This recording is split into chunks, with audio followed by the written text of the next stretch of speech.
Budget की हो, देश के बजट की हो, बजट बहुत ही महत्वपूर्ण होता है। तो अभी हमारी जो वित्त मंत्री हैं निर्मला सीतारमण, उनके द्वारा बजट प्रस्तुत किया गया 2026-27 का, इसको लेकर आम लोगों की क्या राय है।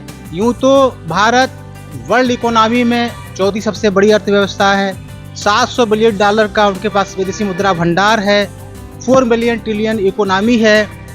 तो इन सब आंकड़ों से दूर जरा हटकर बात करते हैं कि ज़मीनी हकीकत क्या है, कि एक आम जो हमारी पब्लिक है वो क्या सोचते हैं, बजट के बारे में क्या राय रखते हैं। सर, आपका नाम? मेरा नाम अरविंद कुमार उपाध्याय है। सर, जो बजट पेश किया गया है वित्त मंत्री के द्वारा, तो क्या राय है आपकी उसके बारे में? जी देखिए, बजट के बारे में जो प्रस्तुत किया है, हालांकि हम तो सरकारी कर्मचारी हैं कि हर व्यक्ति जिस डिपार्टमेंट में होता है उसके बारे में ज़्यादा सोचता है। तो हम लोग भी उम्मीद लगाए हुए थे कि सरकार स्टैंडर्ड डिडक्शन को बढ़ाकर 75,000 से 1 लाख करेगी, लेकिन कैसे कोई बात नहीं हुआ। तो हम थोड़ा निराश तो हैं उससे, लेकिन कुल मिलाकर के सरकार ने इसके लिए कई विभागों के लिए अलग अलग फंड बढ़ाया है, इंफ्रास्ट्रक्चर को बढ़ावा देने के लिए कहा गया है। तो देश का विकास पहली प्रायोरिटी है। रेलवे का बजट बढ़ाया तो रेलवे के इंफ्रास्ट्रक्चर में बहुत ज़रूरत है सुधार की। तो हालांकि जब तक फंड ही नहीं होगा तो सुधार भी जरूरी नहीं है। तो सारे लोग ट्रिपल करते ही हैं। और आम जनता का जो ट्रांसपोर्टेशन से होता है या रक्षा का बजट उन्होंने बढ़ाया है, तो वास्तव में सराहनीय है। कुल मिलाकर के हम कहें तो ये बजट हमारे भारत को उन्नति बढ़ाने वाला, ग्रोथ देने वाला एक एनर्जी बूस्टर के रूप में काम करेगा। ये बजट एनर्जी बूस्टर के रूप में काम करेगा। यद्यपि जो गवर्नमेंट एम्प्लॉय हैं उनको स्टैंडर्ड डिडक्शन में कोई बढ़ाया नहीं गया अमाउंट, जो लास्ट ईयर था वो उतना ही रहा है। और हमारे यहाँ पे एक और प्रवक्ता हैं, उनसे जानना चाहेंगे जो कि इनका विषय भी है, इकोनॉमिक्स पढ़ाते हैं। सर, आपका नाम? बीबी पांडे। सर, इस बजट के बारे में क्या खास बातें हैं, क्या खास लगा आपको, क्या कहना चाहेंगे? ये बजट जो 1 फरवरी को पेश किया गया है हमारे वित्त मंत्री जी द्वारा, इसका बहुत ही दूरगामी प्रभाव पड़ेगा। हमारे प्रधानमंत्री जी का ये लक्ष्य है कि हम विकसित भारत को 1947 में परिवर्तित कर दें। उसी को ध्यान में रखते हुए ये बजट पेश किया गया है। वैसे तो प्रत्यक्ष रूप से आम जनता पर कम समय में कोई प्रभाव विशेष नहीं पड़ेगा, लेकिन इसका दूरगामी प्रभाव बहुत पड़ेगा, जिससे हमारा निर्यात बढ़ेगा। रेलवे के क्षेत्र में, सुरक्षा के क्षेत्र में बजट को बढ़ाया गया है।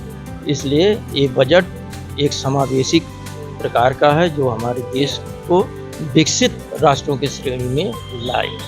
इस बजट के परिणाम दूरगामी हैं, तात्कालिक लक्ष्य नहीं है। ये बताया गया भाई साहब के एक समावेशी बजट की संज्ञा दी गई है। देखिए, बजट चाहे घर का हो चाहे किचन का हो, महिलाएं जो है ना उसकी मुख्य कड़ी में शामिल होती हैं। तो यहाँ पे मौजूद है मैम, क्या नाम है आपका? अमृता आर्या। अमृता आर्या, क्या कहना चाहेंगी 2 लाइन इस बजट के बारे में? हाँ जी, इस बजट से घरेलू बजट में कोई सुधार नहीं हुआ है। महंगाई बढ़ती जा रही है। जो गृहिणी है उनकी रसोई के सामान में कोई चेंज नहीं आया है। सब महंगा है। तो मैं चाहती हूँ कि जो घरेलू चीज़ें हैं, रसोई के सामान हैं, सब सस्ते होने चाहिए थे। और सोना चांदी अपनी ऊंचाई पर जा रहे हैं। इतने ऊंचे रेट हो गए हैं। बेचारी जो गरीब महिलाएं अपनी बच्चियों को कुछ बनाना चाहें तो बना ही नहीं पा रही हैं। तो मैं चाहूँगी कि सरकार इस पर कुछ कंट्रोल करे, जिससे कि आम जनता को इनसे राहत मिले। देखिए, किचन का बजट इनके अनुसार गड़बड़ा गया है और सोना चांदी के जो रेट आसमान छू रहे हैं उनको कंट्रोल करने के सरकार प्रयास करे, ताकि गरीब आदमी भी अपनी बेटियों की शादी अच्छी तरह कर सके। ये है मैम का किरण से।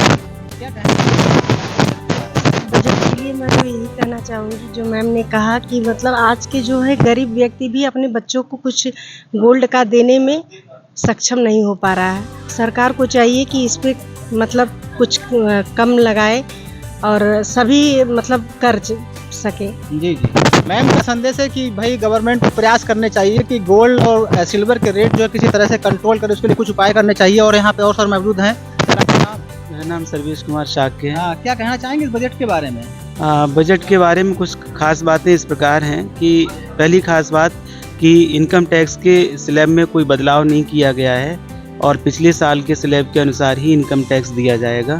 परंतु रिवाइज रिटर्न दाखिल करने में 3 महीने की राहत दी गई है, जो पहले 31 मार्च 31 दिसंबर तक दाखिल करना होता था, अब वो 31 मार्च तक दाखिल कर सकेंगे।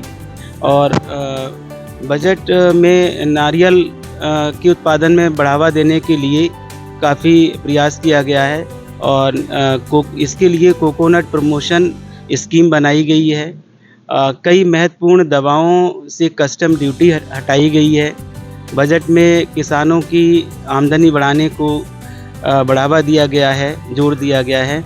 और यूट्यूबर और सोशल मीडिया के लिए कंटेंट क्रिएटर के लिए लैब बनाई गई है। 15,000 स्कूलों में कंटेंट क्रिएटर लैब बनाई जाएंगी। तो ओवरऑल ये बजट देश के विकास में बहुत सहायक सिद्ध होगा, ऐसा हमारी सोच है, समझ। ये ओवरऑल बजट बहुत अच्छा साबित होगा, ये कहना है इनका। बाकी हमारे यहाँ पे और लोग मौजूद हैं, उनसे भी जानना चाहेंगे। क्या मेरा नाम सर नीरज कुमार है। वर्तमान परिस्थितियों के आधार पर जो भी सरकारें बजट लाते हैं वो सही होते हैं। व्यक्ति अलग अलग, उनकी विचारधाराएं अलग अलग हो सकती हैं। इस आधार पर बजट की आलोचनाएं और उनमें खूबियां और खामियां भी होती हैं।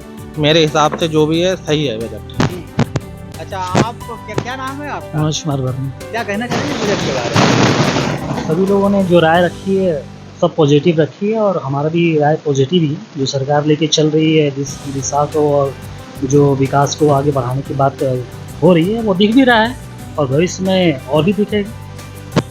कुल मिलाकर अभी तक जो आम लोगों की राय निकल के आई है कि बजट समावेशी है, दूरगामी लक्ष्यों यानी कि 2047 तक भारत को विकसित राष्ट्र की श्रेणी में खड़ा करना है। लेकिन इन सबसे दूर एक जो आम उपभोक्ता है, आम आदमी है, वो कहीं ना कहीं बढ़ती महंगाई दर से संघर्ष कर रहा है। उसके लिए भी सरकार को कुछ ऐसा करना चाहिए ताकि महंगाई से लोगों को राहत मिल सके, एक आम आदमी भी 2 वक्त की रोटी सुकून से खा सके। इसी रिपोर्ट के साथ भारत टाइम न्यूज़ 24 से स्नेह कुशवाहा की रिपोर्ट।